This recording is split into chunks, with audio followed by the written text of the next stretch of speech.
জুতোটা পেয়েছো মা? না না, কালকে আমার মা রাত্রিবেলা প্রসাদ খেতে গিয়ে জুতোটা হারিয়ে গেছে ঠিক না, কেউ হয়তো নিয়ে গেছে, যাকে বলে চুরি হয়ে গেছে। তো কালকে রাতের থেকে মার তো খুব মনটা খারাপ। করে নেই, নিজে ইচ্ছাকৃত করে নিয়ে চলে গেছে। ওই তো বললাম, আমি ছাড়া কিছু না।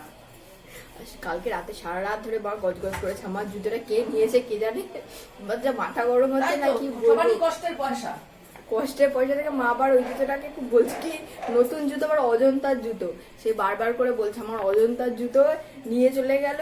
নতুন জুতো ছিল, ওটা কিন্তু নতুন ছিল না, 1 বছর পুরনো জুতো, সেটাকে কি যাচ্ছে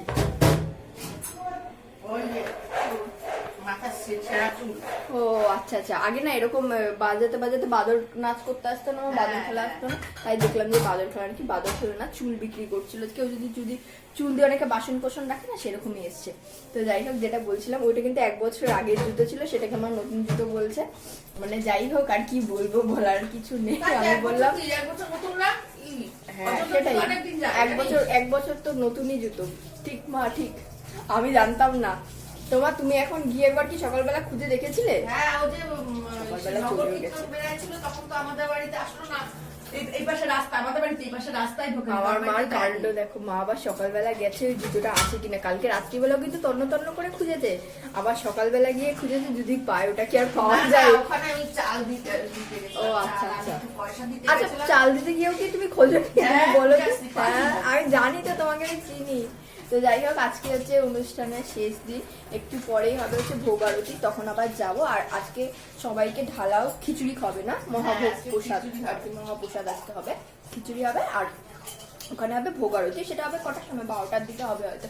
এখন কটা বাজে? এখন বাজে হচ্ছে ওই 11টার মতন বাজে, 1 ঘন্টা পরে আবার শুরু হবে। এখন একটু মাইকটাও বন্ধ আছে, তো তাই জন্য ভিডিওটা করতে পারলাম, নইলে এতক্ষণ আর ভিডিও করতে পারছিলাম না। দুপুর 12:30 বাজে, কোনো মতে দৌড়াতে দৌড়াতে আমরা তো চলে আসলাম 12টার দিকে, কিন্তু অলরেডি ভোগ আরতি শুরু হয়ে গেছে। আমরা একটু মিস করে গেছি, মানে আধ ঘন্টার মতো। তো যাই হোক, সামনে আর বসতে পারিনি, পেছনে রোদের মধ্যে বসলাম। আর এখানে ঠাকুরের পুজো দেখছি। এই পুজোটা না একটু অন্যরকম, মানে দেখো সবার হাতে হাতে ফুল দিয়ে গেল, সেই ফুলটা নাকি সবার গায়ে ছুটতে লাগবে, আর তার সাথে সাথে গান হচ্ছে। আর ওইদিকে কিন্তু ঠাকুরের ওখানে পর্দা দেওয়া আছে, কারণ ওখানে পুজোটা হচ্ছে, সেটা নাকি দেখা যাবে না। ওই আরতি করছে, পুজো হচ্ছে, দেখো সবাই কি সুন্দর তালে তালে নাচ করছে। আমার না খুব ভালো লেগেছে, আমি এরকম পুজো জীবনে প্রথমবার দেখলাম।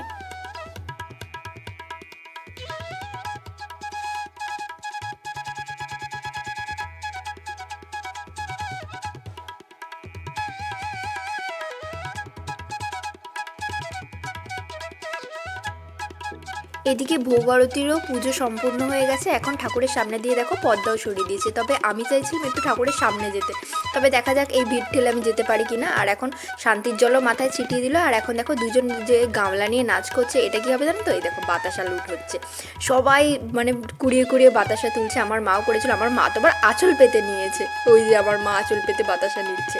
আমিও কিন্তু 2টো বাতাসা পেয়েছি।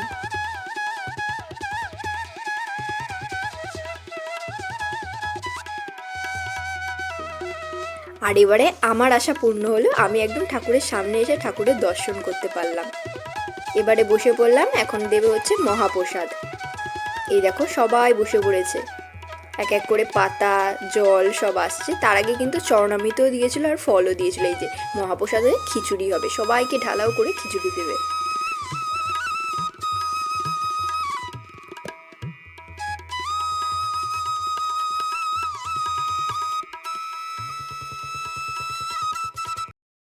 পুজো দেখে মহাপ্রসাদ গ্রহণ করে চলে আসলাম বাড়িতে। এখন আবার ধর্মকথা হবে, সেটা হবে হয়তো বিকালবেলা 4টের দিকে।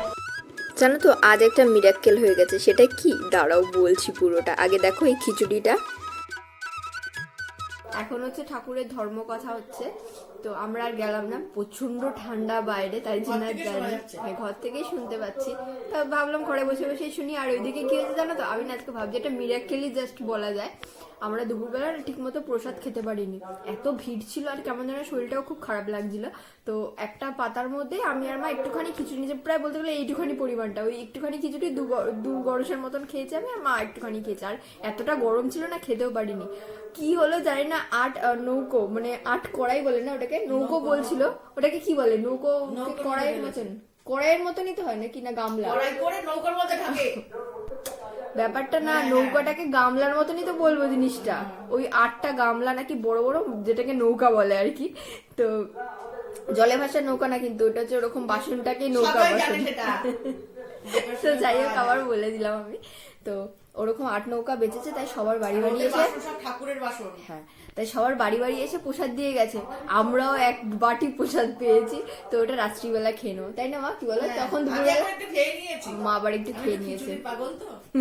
তাই মা আফসোস করছিল দুপুরবেলা খেতে পারলাম না। তো যাক, বাড়ি বসেই মা প্রসাদটা পেয়ে গেল। এবার আনন্দ তো। হ্যাঁ, খুব জুতো হারিয়েছে, মনটা একটু খারাপ আছে, কিন্তু প্রসাদ পেয়ে আমার মনে হয় আনন্দই হয়ে গেছে। তো যাই হোক, নতুন জুতো আবার কিনে নেবে মা, আর কষ্ট পেয়ে লাভ নেই। হ্যাঁ। তো যাই হোক, আজকের মতন এই ভিডিওটাও একটুখানি থাকছে। যদি ভিডিওটা ভালো লাগে থাকে অবশ্যই এটা লাইক করে দিও, কমেন্ট করে জানিও কেমন লাগলো। চ্যানেলটাকে যারা কোনো সাবস্ক্রাইব করনি তারা চটপট করে সাবস্ক্রাইবটা করে দিও। তো আজকের মতন টাটা, আবার খুব তাড়াতাড়ি একটা মিষ্টি নতুন ব্লগে তোমাদের সাথে দেখা হচ্ছে।